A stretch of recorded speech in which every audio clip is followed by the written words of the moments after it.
How is everyone this evening? Doing great, Kelly. How are you?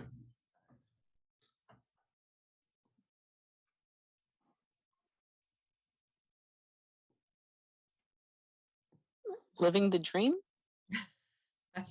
Getting ready for vacation tonight? I'll be honest with you guys, I just want to sleep. Oh, I can only imagine. Yeah. Oof.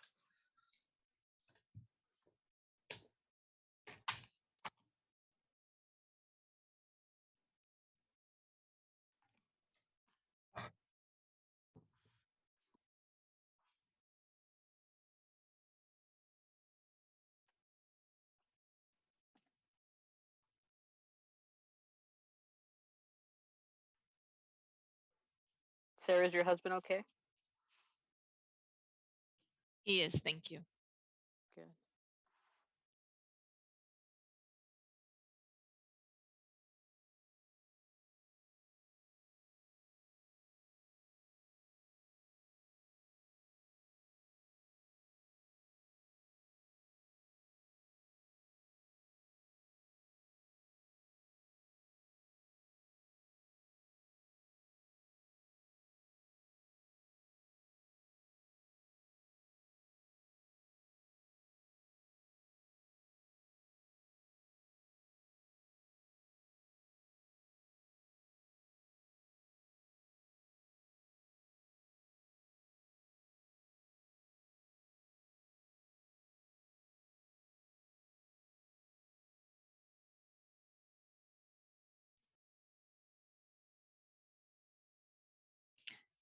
Any updates from Barbara?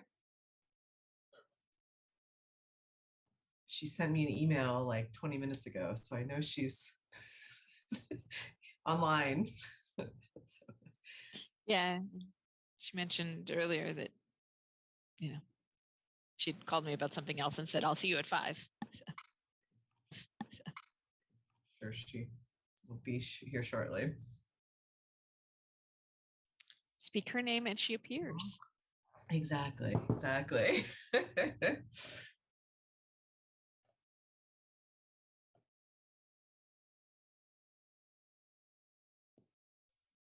Okay, so it appears everyone is here. So if you are all okay with it, I'm going to go ahead and open up the webinar and start it. Yeah, okay. Go for it. You're on mute as well, just FYI. Recording in progress. Okay, Madam Mayor, we are now live and have allowed all attendees in. All right, so I'm going to call this meeting to order of the Council Budget and Finance Committee. And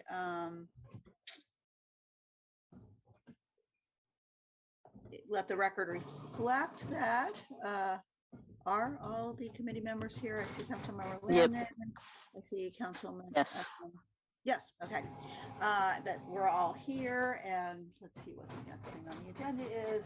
Public comments. Is there anyone here who would like to make a public comment at this point?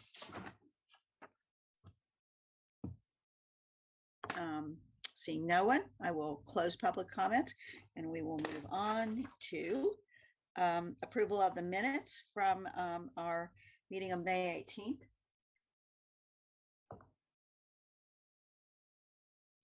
Are there any? I'll move the item. Thank you, Councilmember Wahab. Councilmember Lamnin will second the item. I will vote for the item. There are no objections to the item since from either the maker or the seconder of the motion, we will deem the minutes approved, and we will move on to item number 2, which is regarding the city's insurance program and coverage. Great, and I will introduce our esteemed city attorney very quickly and then get out of the way. I know you've got a good presentation to share with us and have some great information to share with the committee on what the city's risk management and insurance pools are like. So without further ado, City Attorney Lawson, take us away. Greetings, Mayor, committee members, staff. This presentation results from the council's budget work session on May 14th.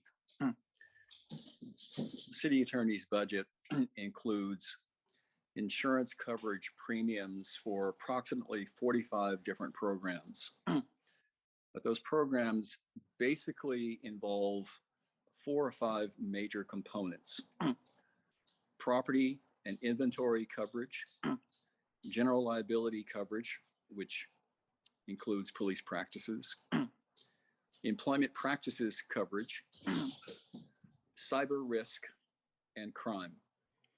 Crime is a category that generally involves embezzlement and other sort of internal transactional activities, which could involve improper conduct.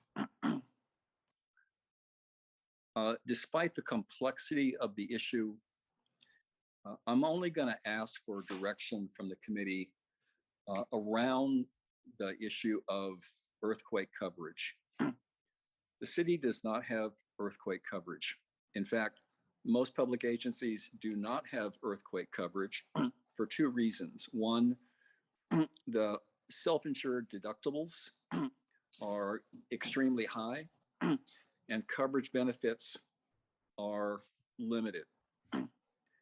The other reason that most public agencies don't have earthquake coverage is there is great reliance on federal and state agencies such as FEMA, the Federal Emergency Management Agency.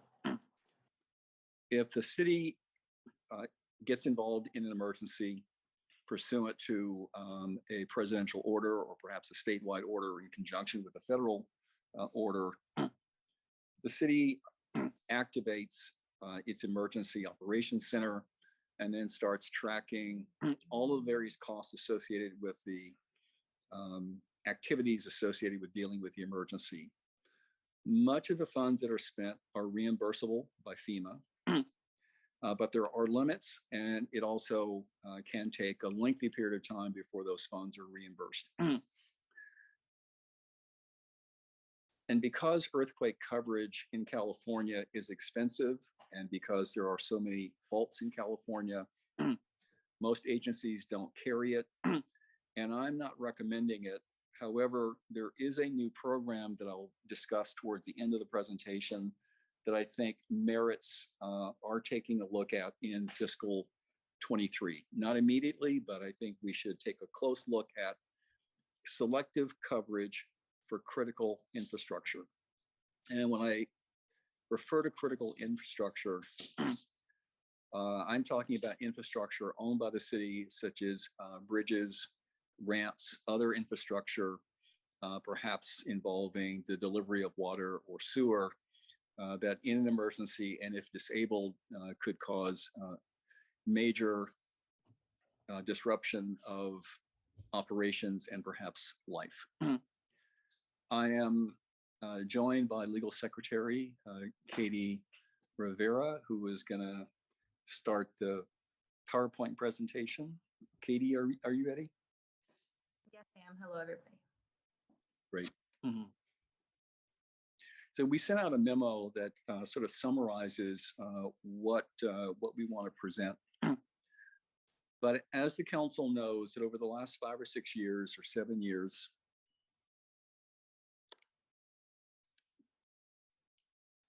go to the first slide, Katie. This is a summary of the increases in our annual premiums over the last 7 or 8 years. And this is all during my tenure. In fiscal year 2015, the annual premium was about $1.4 million. And that's $1.4 million for all the various programs that you'll see covered when we get to the spreadsheet. And then over the next several years, you'll see increases starting in the low percentages. And then you'll see dramatic increases such as 2016, 2017, And then more recently, in the last few years, as you know, the premiums have gone up dramatically. As I explained in the May 14th budget workshop, there are, can you go to the next slide, Katie? Katie, why don't you skip over to the ripped from the headline slides that council saw previously? Just go through those. Okay. You saw these previously. What's driving increases in insurance coverages are 3 or 4 main categories. Jury awards and settlements involving employment-related verdicts, natural disaster verdicts and settlements. This is in the area of property coverage. Law enforcement verdicts and settlements. And in fact, the council probably mostly deals with my office around insurance coverages on case-by-case decisions that we ask you to make around specific lawsuits. The council sees that regularly, and it's almost always in a bit of a rush. There is little discussion of insurance coverages or what's happening in the market that might support going to trial or not going to trial. But here is what's happening in the market. What's happening across the country are verdicts and police practices lawsuits that drive the market, also drive our insurance premiums. The other area that's also increasing in cost is cyber risk. The council is familiar with presentations from staff involving ransomware, phishing, and other activities that keep our IT staff busy 24/7, 365. We don't have school coverage, fortunately, but there's another area in which the insurance market is being battered because of cases or settlements and verdicts such as this. So I want to go back, Katie, to the first spreadsheet. Spreadsheet. Well, I know this is a little hard to see, but I wanted to give you a really good background in how our insurance coverage program works. Hayward is a member of a Joint Powers Authority. It's a 4-member agency that includes Hayward, Santa Maria, Beaumont, and Laguna Hills. Now, that's an odd collection of members, but it was created about 20 years ago, unique to Hayward, something that I inherited. And as I've sort of learned to embrace it, I've also learned the benefit of having a small JPA. We have similar kinds of issues and challenges, even though we're in different parts of the state, and we do work well together. The council has appointed me as a board member to the IRMAC JPA, the Exclusive Risk Management Agency of California. We meet quarterly, and we also meet annually in a board meeting. Most recently, we met in San Diego. When we have those board meetings that are 2 or 3 days, we spend a great deal of time talking about our own budgets, our own coverages, and the market. So here is a spreadsheet from 2017, 2018.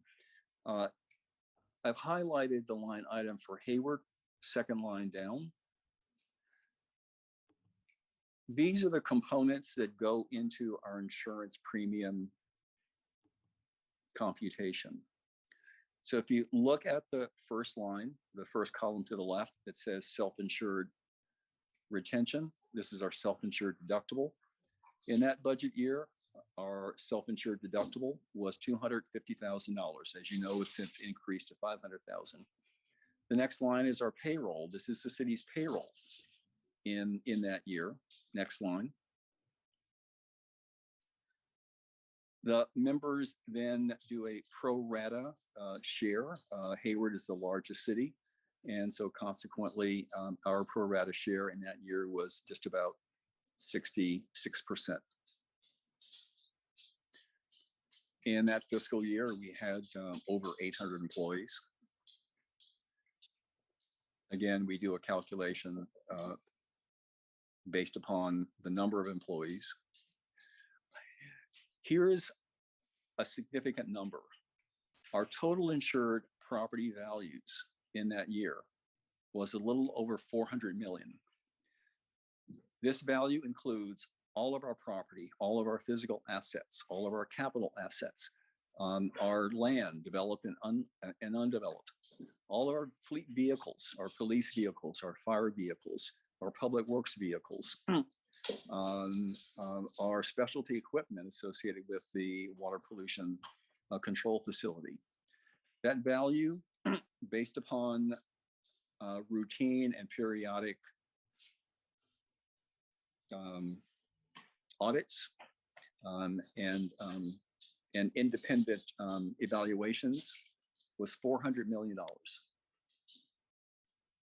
But this is one of the areas that is also increasing dramatically because, and you saw in the headlines, wildfires, hurricanes, tornadoes, superstorms. We don't have those in Hayward, but the market covers all of those losses, including potential losses to our property inventory. So just sort of going across the spreadsheet, I'll just sort of take you to the Excel Catalan column, JLT. I want to explain the layers of coverage. In the first column, you saw our self-insured deductible of $250,000. The city has several layers. So above the $250,000 layer, there is what's called the JPA layer between 250 and 500. That layer has since been eliminated. And then we have what's called our reinsurance layer, which is 500,000 to 1 million. The annual premium cost for that layer is in this fiscal year a little over $100,000. Next column is our CSAC GL2 program. That title has changed, but this is our police practices general liability coverage. And that year, that premium for that coverage, that element of coverage was over $500,000. But what do we get with that 500,000? For this column, we get coverage from 1 million to 25 million. The next line is called our extended line, our excess coverage. In that year, it was 33,000. That coverage goes from 25 million to 50 million. But that's what we pay for that additional coverage. The next column is our employment practices coverage. This is for our employment practices coverage involving discrimination, retaliation, employment-related claims, things of that nature. Coverage for which starts at 1 million. Starts at 500,000. Our self-insured deductible is 500,000. Our coverage then goes into play at the $500,000 level. But the cost of the IRMA coverage in that fiscal year was a little under 100,000. The next column is for our property coverage. That was 400,000 in that fiscal year. Our crime coverage is for embezzlement, misuse of funds, things of that nature. Was less than 10,000. We do have certain pollution-related coverage for our facilities and our property developed and undeveloped. We've not had claims related to pollution. The costs are insignificant, quite frankly, for the coverage that we have. But you see the total for all of those different categories of coverage in that fiscal year was about $1.5 million. Our JPA administration has some costs. This is related to Our reporting of all claims, litigation, all of the values and costs related to litigation and claims, those are all tracked and reported. Shout out to Katie Rivera, who's helping me present. Katie is primarily responsible for reporting all of those costs to our third-party administrator and to our insurers. So just sort of going over to the end, to the far column, just in that fiscal year, for all of those different categories of coverage, we end up with a cost of about $1.7 million. Because of some other internal deferments that the board had agreed to, our total payment in that fiscal year was a little over $1.5 million. I just want to use this spreadsheet as an example because you've got spreadsheets for the next several fiscal years. Katie, can you go to the next one? So I'm not going to dwell on it other than to point to the line for Hayward where you see it shaded in yellow, where you see in these key areas, the costs start to go up. Our payroll goes up. Our pro rata share goes up. The value of property, although not significant in this fiscal year, it will go up. Actually, Katie, can you go to the next spreadsheet?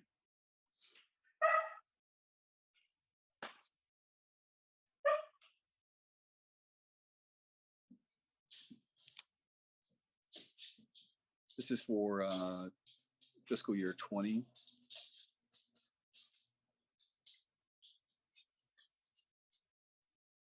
Sort of going over to the far right column, you'll see that our premium costs are now close to $3 million.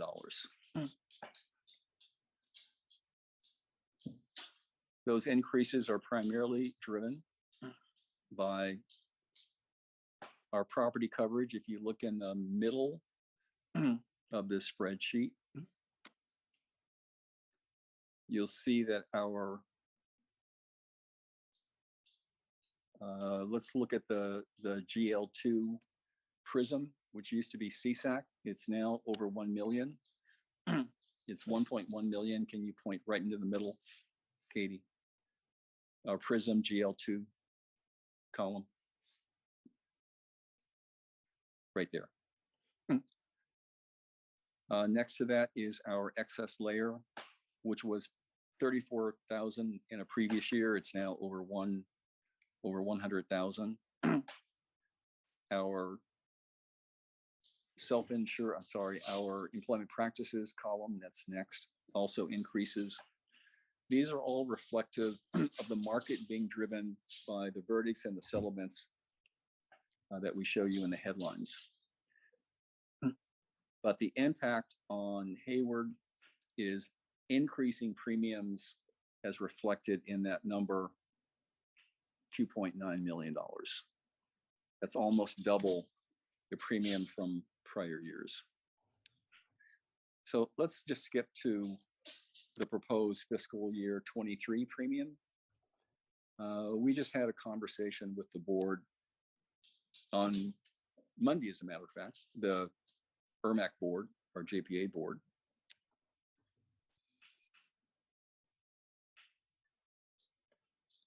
These are near final numbers.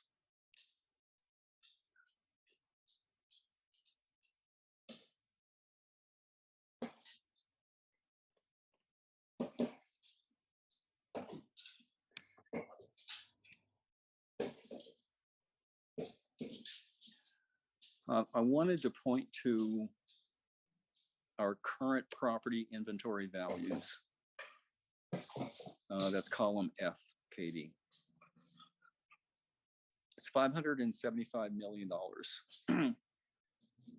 That's over a $100 million increase in the value of all of our assets. That's reflective of the market.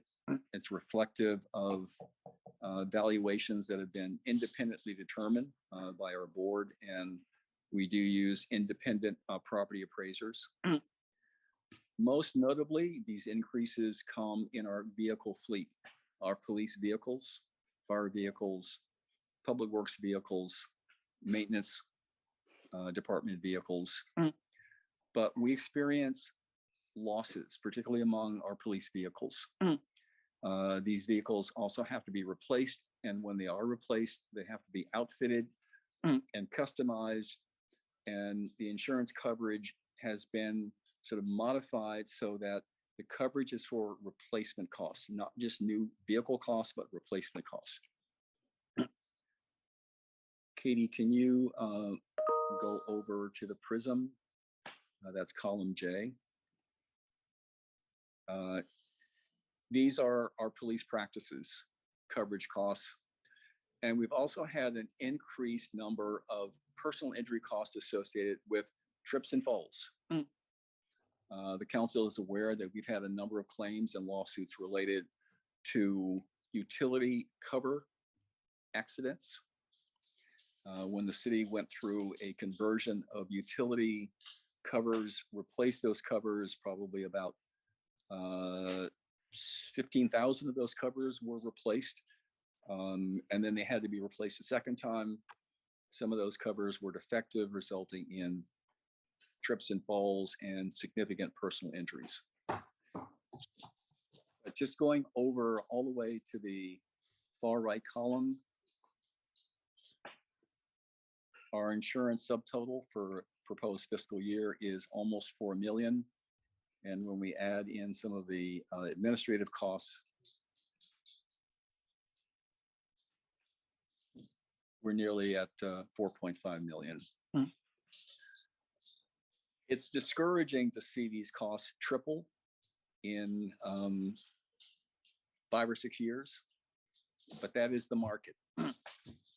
Does the city not want coverage or not want to be insured? Absolutely not. Are there alternatives to coverage as we've described? We've looked at different pools. We've looked at ways to change different kinds of coverage. The council 2 years ago agreed to increase our self-insured deductible for our general liability costs when we went from 250 to 500,000. That actually saved us $500,000 2 years ago. Unfortunately, the market has taken a big bite out of that savings, as reflected in what's happening in the market. But it was a significant way of trying to address our coverage. The benefit of increasing that deductible was that we've had very few claims between 250 and 500. So it was a savings that made a lot of sense, and it was a good policy decision.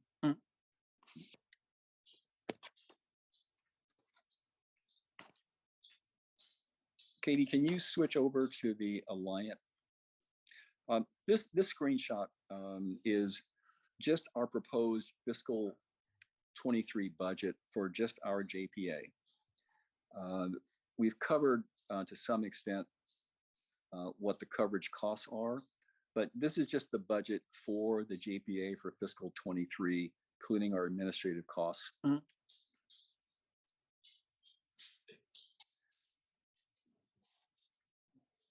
When I went to,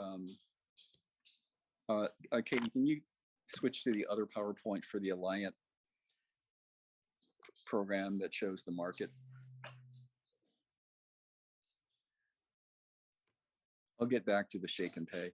When I went to the JPA board meeting in San Diego a couple months ago,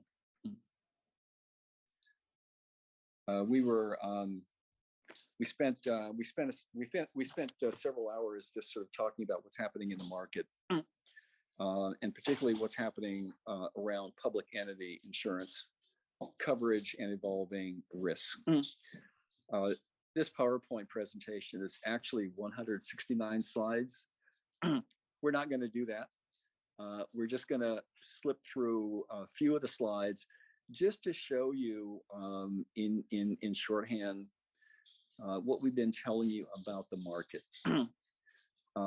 Nuclear outcomes relates to jury verdicts, particularly around police practices, but other kinds of verdicts, including employment-related verdicts, where the changing liability landscape now is making insurers, particularly our excess insurers, terrified of going to trial.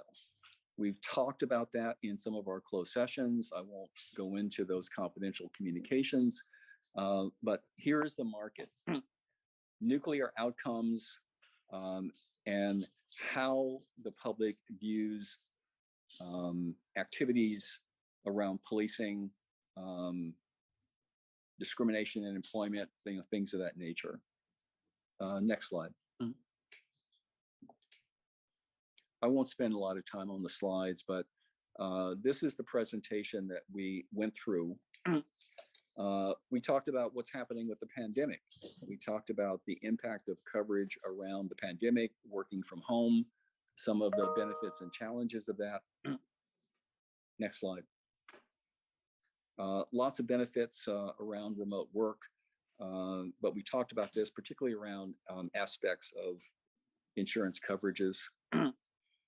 I would say that from our perspective, Hayward's perspective, we had very, very few claims around remote work policies. As you know, the extent that there were claims, they were COVID-related claims. Social inflation is a term in the market that relates to what juries are doing with police practices. And as you see from this graph, these are verdicts that are being tracked in excess of $10 million. Some of these are police practices, some of them are employment related.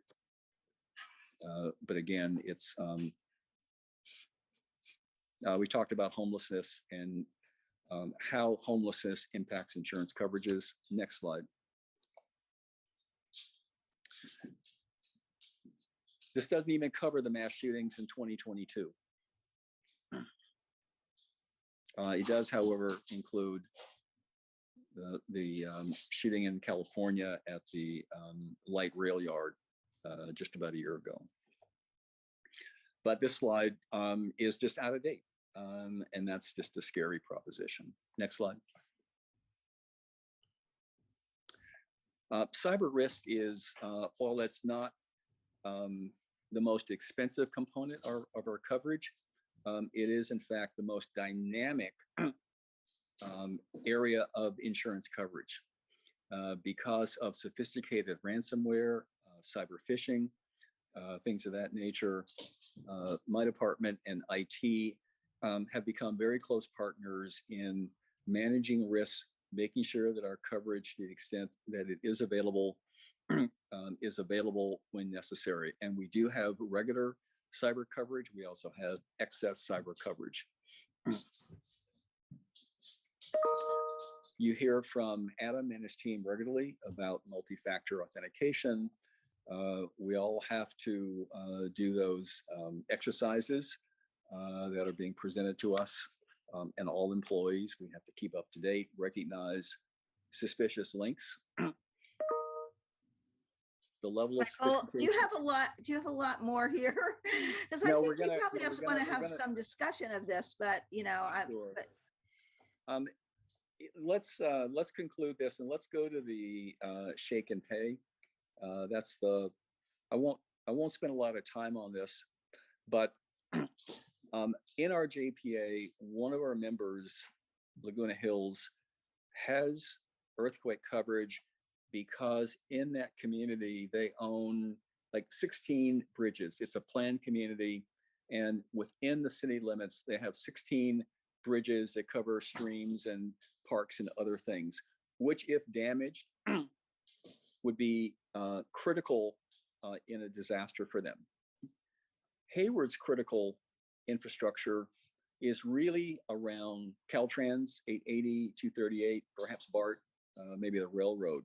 So we don't necessarily have critical infrastructure, but there might be infrastructure, particularly around water and sewer, where there is a program that I want to spend time on where we can pay as we go. It's not conventional coverage. It's rather specific coverage with specific values. So I won't spend time on it, but I would like support from the committee to spend time going forward with Public Works and with Finance and the City Manager's Office to determine whether there is enough of a benefit to actually pay this coverage, not in this fiscal year, but probably something that we'll look at as we develop the budget for the next fiscal 24. Mayor, I'm going to conclude here because that's the only direction that I'd like from the committee. Everything else is informational. Everything else is around what's happening in the market, around property coverage, general liability, cyber risk, and to some extent, crime. Those are the areas that are dynamic, that are challenging and driving the market. We don't recommend a change in the program.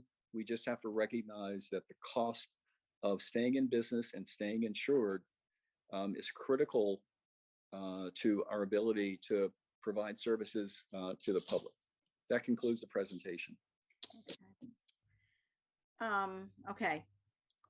Any comments, questions from members of the committee? Sarah, Councilmember Lamnon. Her too. You too. Thank you, Michael. So just one question and then I'll respond to the question you asked, so the question is there anything additional? I know there's been tremendous work between your department and other departments to reduce costs, to manage this stuff, most of which is out of our control. Is there anything else we need to be thinking about in terms of risk management or addressing rising costs or preventing rising costs? The concept of risk management is really about claims and exposure reduction or prevention. Just as an example around sidewalks, sidewalk maintenance, and managing tree roots, which are frequently the cause of disruption to sidewalks. The city does have a long-term program that examines sidewalks and trees systematically throughout the city. Unfortunately, it takes about 3 to 5 years for each neighborhood to actually get examined. However, the absence of such program would create even greater liability. The problem, as you know, is that the kinds of claims that we saw 5 years ago resulting in trips and falls with an average value, let's say, of $25,000 is now $250,000. The demands around personal injury have become excessive in a way in which we can't settle them within my administrative authority. So the council is seeing more and more of these claims because the demands are excessive. However, from a risk management perspective, what we're doing is prudent, professional, and recommended. So our programs in Public Works and in maintenance services around prevention, around tree care, around approving trees that don't disrupt by way of roots and so on, trimming trees to prevent tree limbs from falling on vehicles or people. That's another area in which we have a lot of claims. Regular sewer maintenance, we get a lot of claims related to either mainline or lateral breaks. In fact, those are pretty mundane, but that probably is about 50% of the kinds of claims that we see: trips and falls, sidewalks, tree roots, potholes, as you know, in streets. We don't, we have street maintenance. We don't pay pothole claims, but we get them all the time. We have to take a look at them. So to answer Councilmember Landon's question, we always departmentally and across the board want to invest in training, prevention, maintenance, and programs that provide regular funds to ensure that we are preventing or reducing risk. That's risk management and risk prevention. Sure. Thank you. And then I'm fine with the exploration of kind of the risks and benefits of the earthquake insurance, whether or not there's really the value to the city. Certainly looking into that makes sense to me. Thanks. Okay. Aisha, did you have anything? No, I didn't have any comments on this. I think that it's much needed and we have to expand it. You would go along with at least looking right now, exploring the Oh, 100%, especially if you consider cybersecurity that I've mentioned a million times. Plus, the earthquake piece is interesting because I think I actually read an article that most cities don't cover certain aspects of, let's say, natural disasters. So I'm glad we're trying to expand. Okay. I mean, I'm okay with looking at it and having more council discussion about it. But you know, I'm a little, I mean, our premiums are already, I guess, you know, part of when I look at this, you know, we basically are part of a joint powers authority insurance coverage program that basically has 4 insureds in it, right? 4? Is it? There are 4 members in the JPA. However, when we look at that's the lowest level of coverage. What the JPA does for us, the benefit is that in the higher layers, we are members of pools. Yeah, okay. And in our excess layer, our GL PRISM layer, that includes cities and counties throughout the state. So we have hundreds of members. I serve on one of the committees, and there we have the ability through the JPA to purchase coverage in those larger pools. So, okay, so the basic JPA with the 4 insureds, you know, the experience, and do we get credit for our own experience? Which I don't think, I mean, we have settled cases at the recommendation of, you know, council, or because we should settle in some cases. But, you know, our experience is, you know, I guess, are we, obviously, if your experience was that you're getting a lot more benefit because your claims are really high and the insurance company is paying them and you're only paying a small amount, you know, that's not good. That situation isn't going to last a long time because the insurer is going to, you know, have to balance that out. But on the other hand, do you think, I mean, I know we can't, I mean, I'm not recommending that we consider going without insurance, but I guess, I guess I'll have to trust that you've looked at getting that basic coverage in other ways. And this pool seems to work. This joint powers authority seems to work, although premiums are going up. And that's not based on the experience that the members of our pool, the 5 members have, or 4. Is it just 4? We're one of 4? 4 currently, correct. Yeah, that is based on what's happening out there in the greater, you know, world, which we all see. But, you know, again, doesn't experience count for something in keeping those premiums a little bit lower? Yes. Our individual experience, our member experience does play a role positively in our ability to acquire insurance in the market.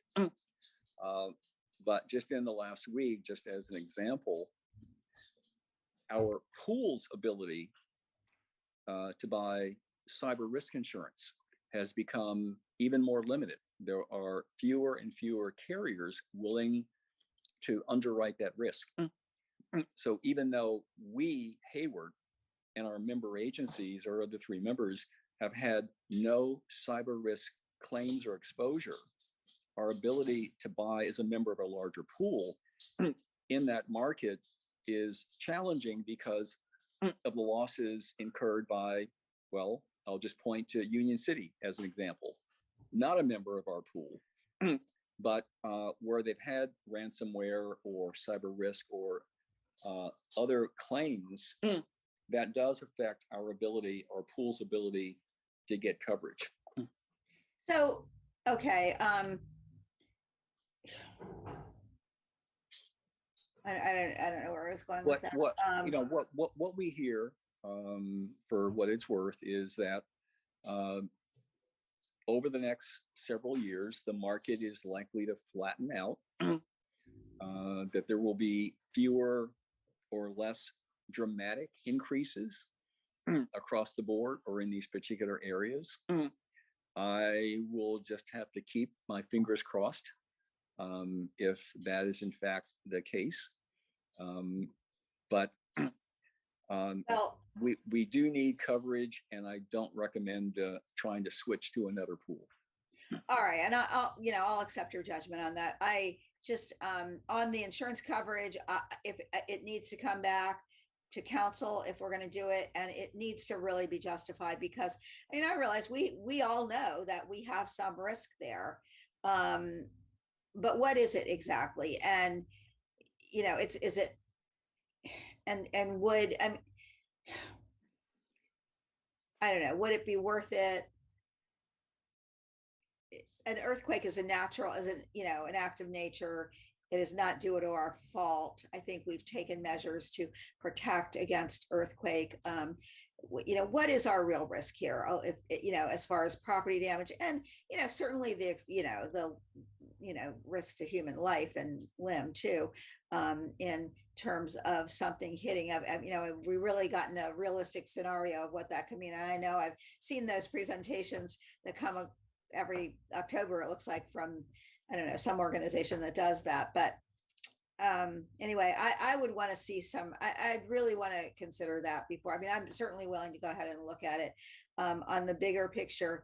At some point, insurers of public taxpayer funded agencies need to wake up and look at doing and trying to do something along the lines of what we have in the medical malpractice industry, because it, you know, when you consider this is public taxpayer money, in some cases for things that are absolutely that happen, that are no fault. You know, police incidents, yes, you can say if we become liable, well, we know that's a risky business, and, you know, that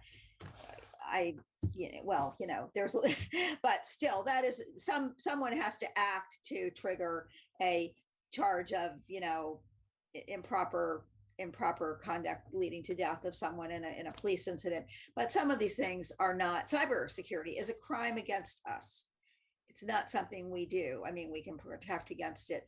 You know, we have to provide essential services to people. We cannot go bankrupt. And we're just one agency of the many agencies who are probably facing these very same discussions. And at some point, somebody needs to step up.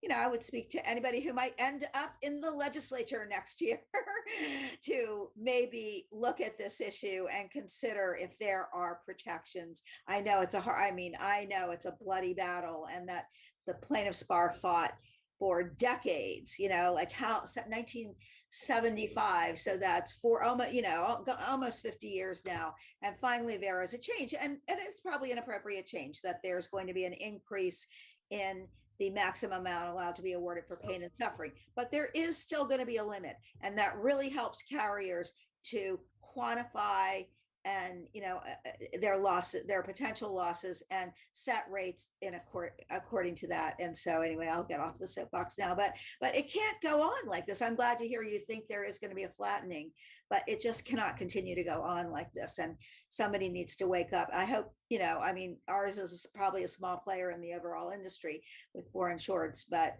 I would love to see you start that discussion of some possibility of getting some relief for taxpayer funded agencies in some of these things, because everybody gets hurt when, you know, we are hit for such a huge amount that we cannot provide services to. And just what we're having to pay in insurance premiums to protect ourselves against that is also taking away from the services that we can provide. So anyway, it's my take, my, you know, my outgoing summation about about this whole issue. But I hope that you're right about the flattening, and let's really seriously consider whether we do need to take on the earthquake coverage. So with that, I think you've heard from all three of us. I'm not sure Yes, what Mayor. you heard, actually. I think I was saying, I think we were all saying, yes, go forward with taking a look at it. So Yes. a step. Okay. All right. So you Thank got you, what Mayor, you needed committee from us? members. Okay. Yes, thank you all. All right. Thanks. Interesting. I always like to hear about insurance, but no, it's not the most fascinating subject in the world, but okay. So we're going to move on now to item number 3, which is Measure C debt analysis and review. Sure. Allow me to share my screen. I've got a presentation to walk through here. Let me see. Share. There we go. So this is, sort of the second part of the conversation that we had a couple of months ago, where we were going through the annual report and sharing sort of what's been going on with Measure C. We've got a little bit of that here, but really we're going to be looking a little bit more at where we've been and where we go next. And we're looking for some direction from the committee, and obviously after that direction, we'll get the rest of council involved, and really start designing a path for the future for the Measure C dollars that we will have to use. So really the debt piece is pretty straightforward. We issued $67.5 million worth of debt. Majority of that went towards the library and learning center, as well as the Heritage Plaza. A little bit went towards some funding of fire stations 1 through 5. But we, as of the end of this year, we'll have about 55 million left in debt service. So we've paid down just under $12 million over the few years that we've had it. The debt will continue to mature until December 31st, 2034. Easy for me to say, with an annual debt service of about 5.4 million each year. When we issued these bonds, we were looking at essentially how high we could go, how much we could afford, and still afford to do all the other things that we intended to.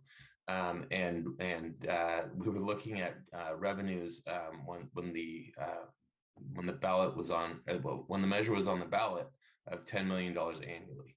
Obviously, as the committee knows, we've had much greater than that revenues, and we expect to continue to sort of see revenues at a much higher than $10 million annually.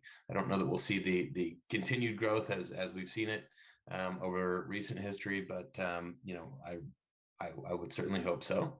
But the economy will drive that. So this sort of lists at a very high level what the commitments of the council were to the community when we were placing the measure on the ballot.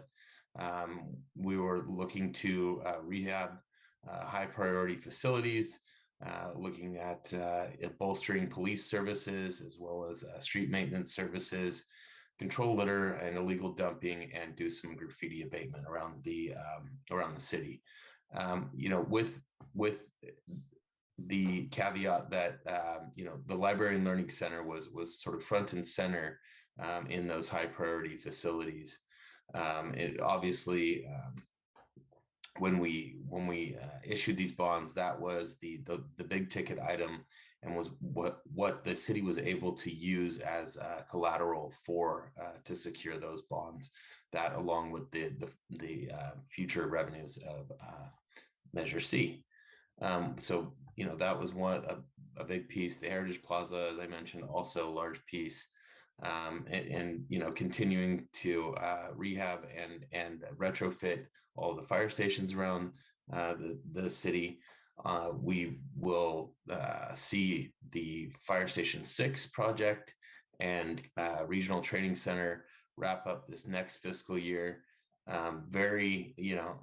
This is not a secret, and you'll only hear me say it a few more hundred times maybe, but very glad that we were able to finance that simply using the revenues and without having to issue an additional, bond or use another financing tool that the city would have to pay interest on. So we're able to complete that project, or we will be able to complete that project simply from the revenues that came in, and obviously managing the expenses on that as well. This gives a high level overview of the total expenses that we've seen, and what we're projecting moving forward, as well as some of the expenditures. Obviously, some big years as far as expenditures go there for a few years when we were doing the tail end of the library, and then the ramp up of the Fire Station 6 and Regional Training Center. We will be cutting it pretty close this fiscal year, but it should even out the next fiscal year, and then we'll start to build reserves again and have some funds that we can have a conversation about, and really do what we can to best utilize those for the organization and the community. That kind of leads us to that conversation as to what's next for Measure C. We had some things listed in the report, certainly open to additional feedback from the committee for things that they would like for you guys would like to add to those. But wanted to, we've spoken many times about the need for a new police building, the need for at the facilities, at the animal control facility, need for the needs at Public Works, and so looking at those and wondering sort of where we want to focus and come up with some potential scenarios. Also on the list, the potential for use of these funds for some reparations efforts in Russell City, or for the folks impacted from Russell City. Also, we've heard from this committee the potential for use, transferring of funds to the general fund to be able to sustain positions that were added using Measure C funds, so that we can maintain them after the sunset of the tax measure in 2034.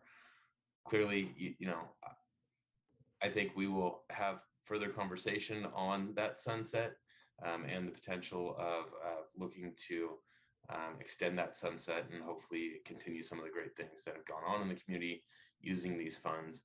But certainly wanted to continue to, direct funds towards streets and roads and sort of do that in the most meaningful way, and understand at what sort of level we'd like to direct some of those funds. Another item is the potential of a contribution towards the Stack Center, which we've all spent a lot of time and effort trying to continue to advance and get off the ground, and it's doing a lot of exciting stuff going on over there. So really happy to see that. And then last but not least, any other community facilities that I haven't mentioned here, or that haven't been a part of the conversation, but we know are potentially out there, and or are already out there and have a need. So those are the items that we put together, but certainly happy to hear anything that you all have to offer, or add things to the list, or take things off the list, to best direct our efforts to put together some projections, and see how we can best utilize these funds in the coming years. So with that, happy to answer any questions or hear comments that you all might have. Okay. I will go to my fellow committee members here first, if they have any. Certainly you have some comments. Okay. Can I see Councilmember Lamnin nodding, so I'll go to her first. Okay. I was deferring since I went first last time, but of course I have comments. And I could, I would love to spend the money about 3 different ways, and you can only spend $1 once. So thank you for saying that. Um, and I appreciate sort of starting this conversation early for exactly that reason, because I can kind of, so I do think we have to look at public safety facilities, and we've done the fire side of the equation. We know we're doing some work for immediate needs at PD. And I'll say what I think I've said before, which is I really want to sort of dig into what does, in the reimagining public safety, what does new police facilities look like? Because I think it could be very easy to fall into the well, we'll just need to build a new police station, and that's, you know, the entirety of the balance of Measure C. And that may be where a future council goes, but while I'm still here, I'd like to see some opportunities to have to think beyond that. And I, you know, when I think about the Kodak centers, which is a Rhode Island model, I know I had a question about that during the budget discussions and haven't gotten back for some reasons I can explain another time. But that idea of the one-stop centers that is an interface between mental health and job readiness and public safety, it's really interesting. And so I would not want to tie hands to it just being the new $100 million police. So that's one way I'd spend the dollar. The other thought is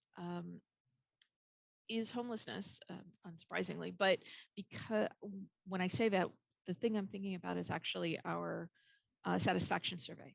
That the things that came up really loudly were traffic, and so I think I would be interested in seeing, is there traffic safety, slowing down, road improvements, perhaps not the things that we would do on a normal year, but some of those other things that, but for the money, we know that we need to do it.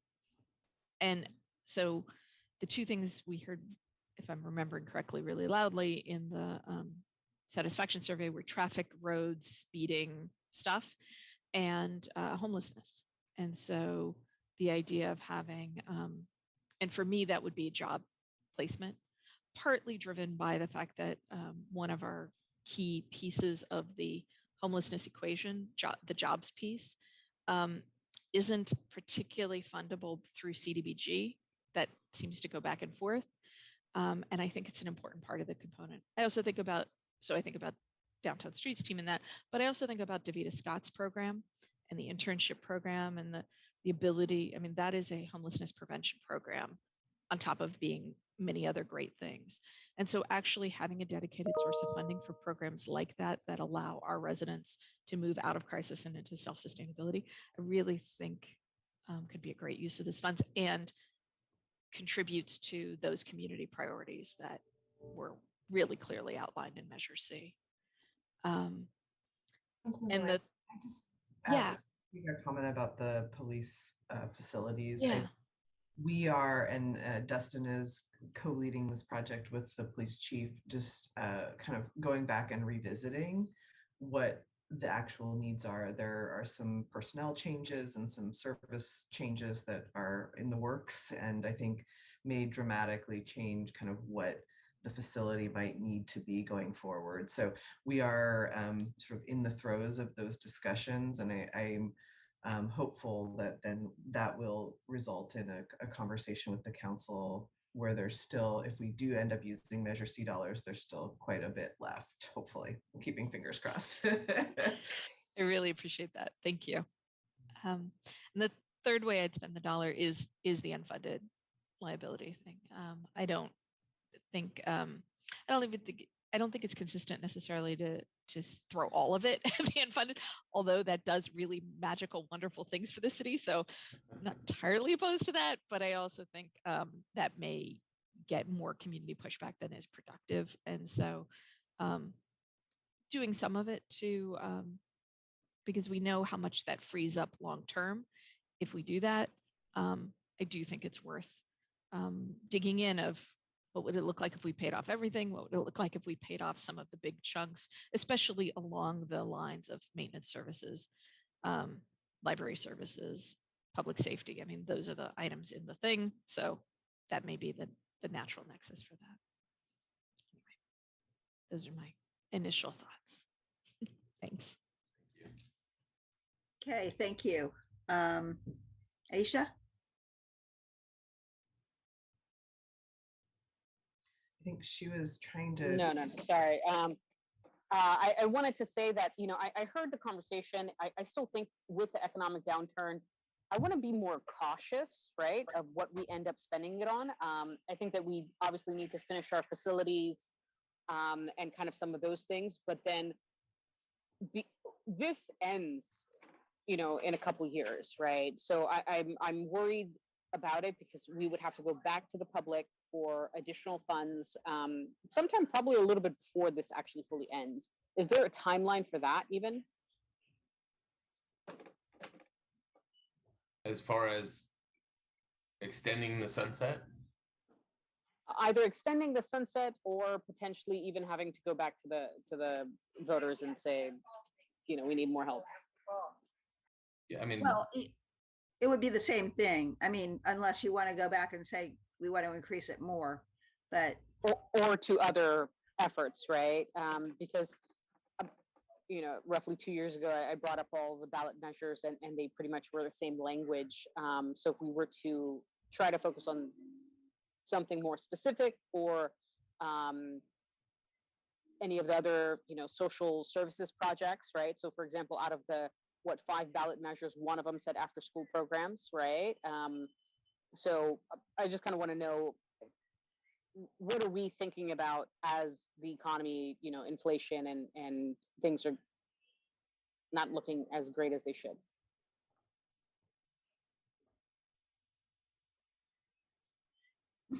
Anybody wanted to address that?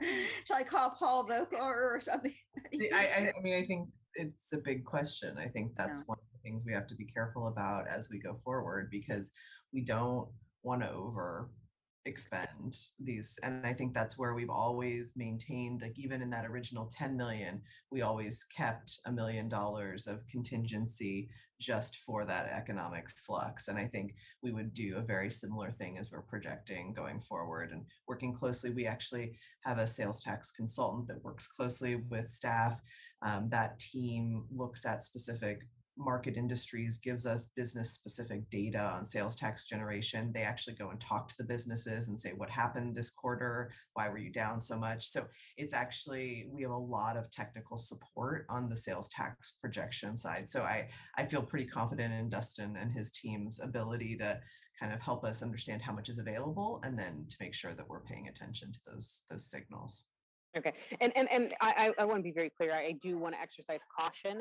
That was the main thing that I focus on, right? certainly.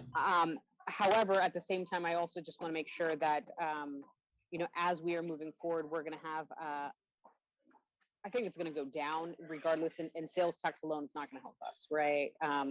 So just being very cognizant of that. And even if we are thinking about future taxes, that it be a progressive tax where, higher earners, higher income businesses pay their fair share versus, the residents. Because I think the residents are right now, everyone's struggling with gas and inflation and jobs and so forth. So those are my 3 concern areas. And I don't want it to put it back on the residents.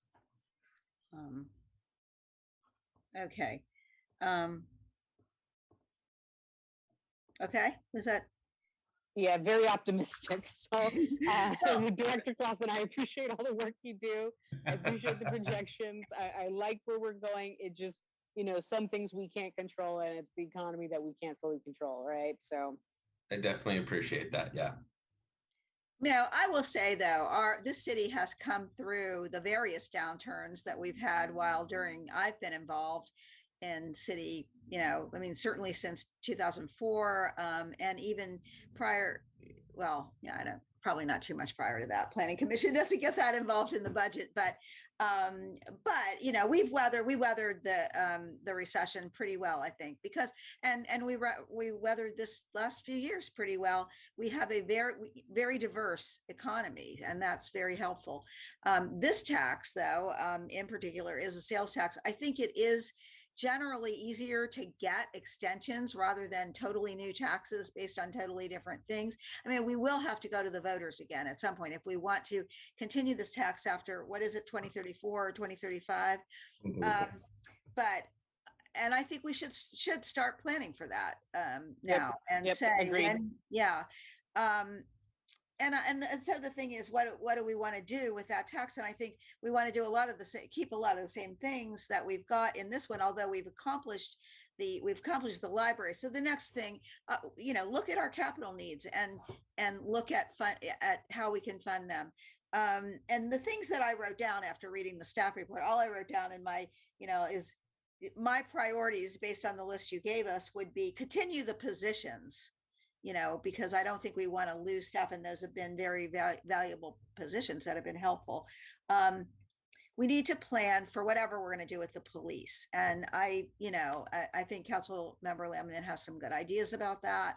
I do too. I think in looking at that issue, we know our residents want our police out in the community. I mean, last year notwithstanding, or 2020 notwithstanding, and the whole anti-police thing, what we really hear from people is we need more people out there, being in the neighborhoods, knowing us. You hear that really loud about the downtown, but I think it's true in other areas too. And I know we have a substation on Tennyson, and we have one in the downtown, and maybe we need even more. Maybe we need one in Southeast Hayward and Northwest Hayward, and that these could be in conjunction with other facilities that we either have, or we're building something. I mean, the airport or the fire department out at the airport could accommodate something. Somewhere on the property of the Stacks. There is one right across the street, so we have that. That's a rental, though. I think we rent that office. Where we really spread the force out throughout the city, not having everybody working out of the same. And I know there's a lot involved there. There are cars involved in all of that. And that some of that may be the, better, expand some expansion of the courtyard so they can accommodate that. I don't know. I mean, but I'm just saying, if we wouldn't have to build that $100 million building that we have been looking at, we put the dispatch center and the command staff and the higher ranking police department, or some of them will be out we'll have people out in the field offices, but there still would be, that's maybe where the lockers and the gyms. I don't know, but I think that's what we have to think about. So a plan for the police headquarters, but we do need to do something about that, and that's high. And then you put the Stack Center on the list, and so I put it on my list because if we could make a contribution out of reserves that we have now, that would be good. So those are the three, what I said were the three priorities. But I do think we should start planning on when we should be ready to go back and ask for an extension of Measure C at the 1/2 cent level, which would not be an increase for anyone. So we can continue to work. Follow up on the comment about the police building, and just to give the committee, the construction of a new building would probably take at least 5 years. By the time we got the funding plan together, got everything, plans, building permits, everything. And so I know there are some sort of really pressing needs over there. And I think we feel strongly that there's a need to actually spend some money now, replacing the roof, doing some improvements to the locker room, because realistically, it's going to be 5 years before we can get something done. So I think that we are going to be bringing that back to council. I just wanted you all to be aware of that. So there may be an ask for another ask for some of these sort of major improvements that really, just absolutely need to happen. There's probably some electrical upgrades. The building has really not been upgraded since it was, since the 70s. So I just think that there's some things we need to do to make it livable for the next 5 years. And can we take money that we have now, or as we're rebuilding the reserve in the Measure C fund, to do that work? Yeah, so absolutely. I would be supportive of that. I was more thinking of the future Yeah. when, the years out, if we, because then we could borrow more money and extend that out to do some of the major work. But yeah, I think we'd be supportive of that. So, okay. Aisha, did you have something else you wanted to add? I thought I heard you. No, I did not. That was me.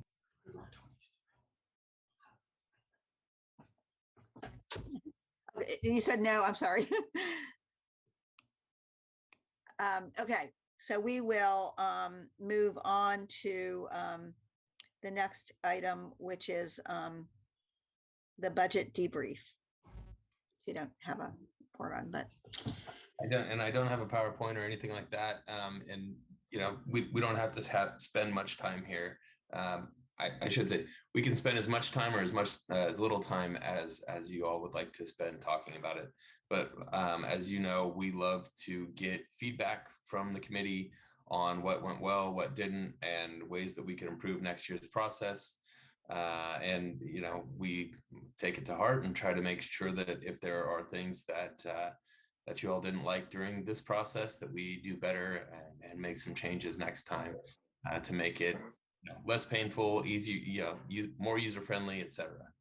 And so, just wanted to get some feedback from the committee on that, and happy to hear anything that y'all have to say.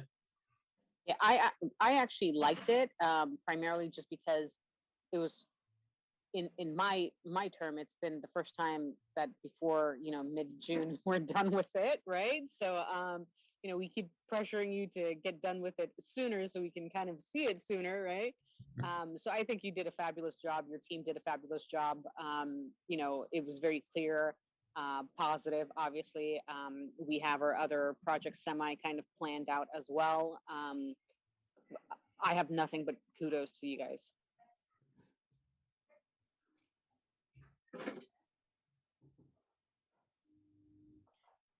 I'll add my appreciation. It was great work. And I think the Saturday flowed really nicely. I mean, there's always something that doesn't fit. And so maybe, or often, not always actually, it seems to be hit or miss. Some years we get through everything, some years maybe not. So I think we had a bit of an additional conversation this year, strategy wise, I want to say, which, had we not had that, we probably would have gotten through public works as well. But yeah, I think it was well planned. Saturday was well planned, and the whole schedule seemed to work really well. So thank you. I have to say that, I mean, I want to see us get back to actually being able to be with each other in person, but this worked so much better. If we could continue doing that, I think it's since we do it on a Saturday, and that's a burden for staff people who, need to come into, the office and be with us. And I think as long as we can continue doing this in an online format, that it's, I think I would imagine staff appreciates, not having to disrupt their whole Saturday and come in here into the city from far away. But, I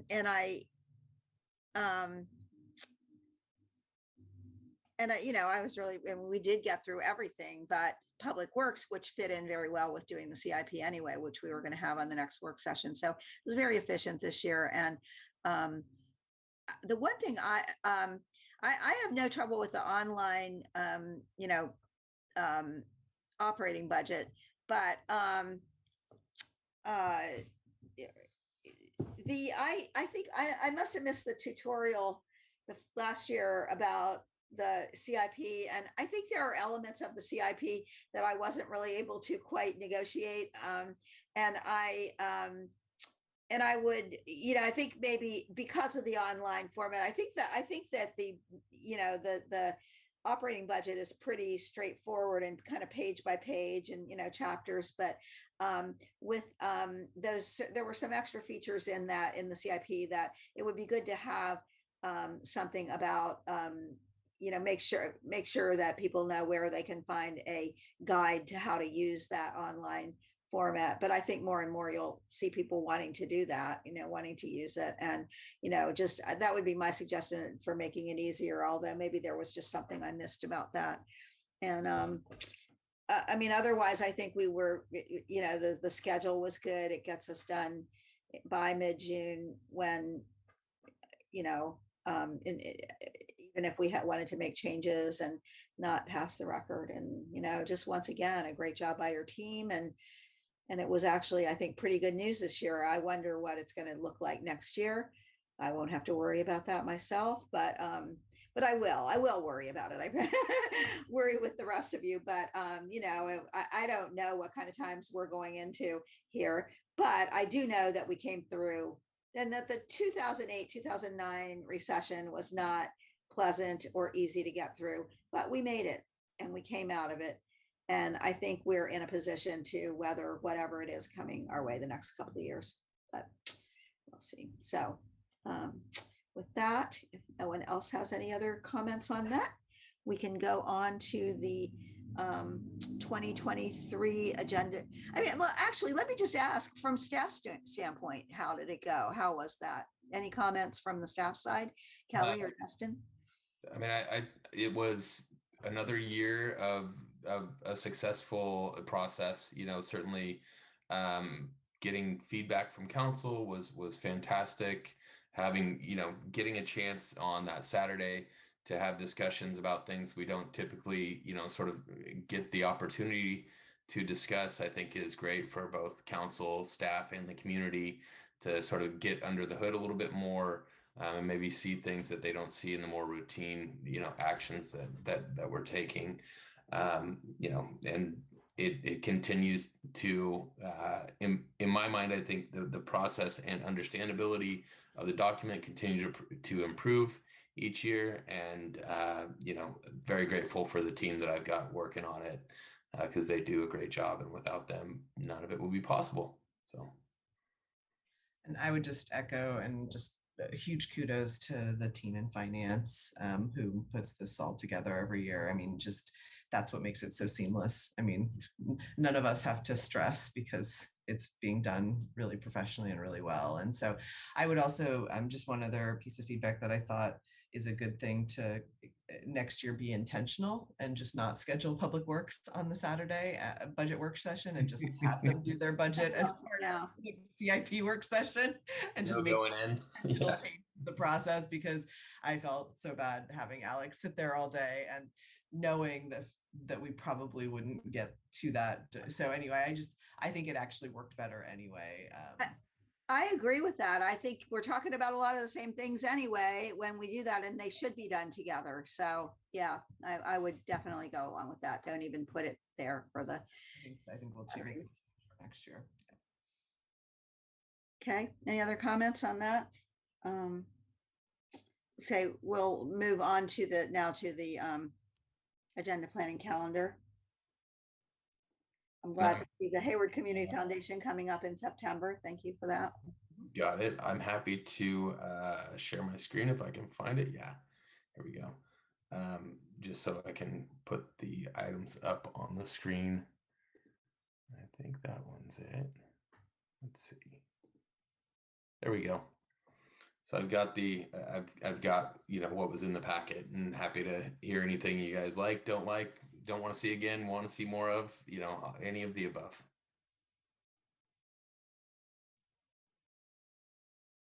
I guess we have to have an update about CalPERS. It's going to be an interesting one this year. Certainly so. I'm fine with this schedule.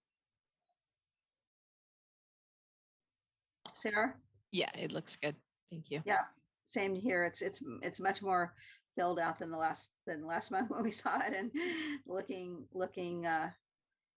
good. There may be things added in, but don't have any further comments. Okay, well then, are there any final comments from anyone, staff, committee members? If not, we can adjourn, even though there's no basketball game on tonight. But we could have stayed longer. We could talk about insurance again. No, we are now adjourned.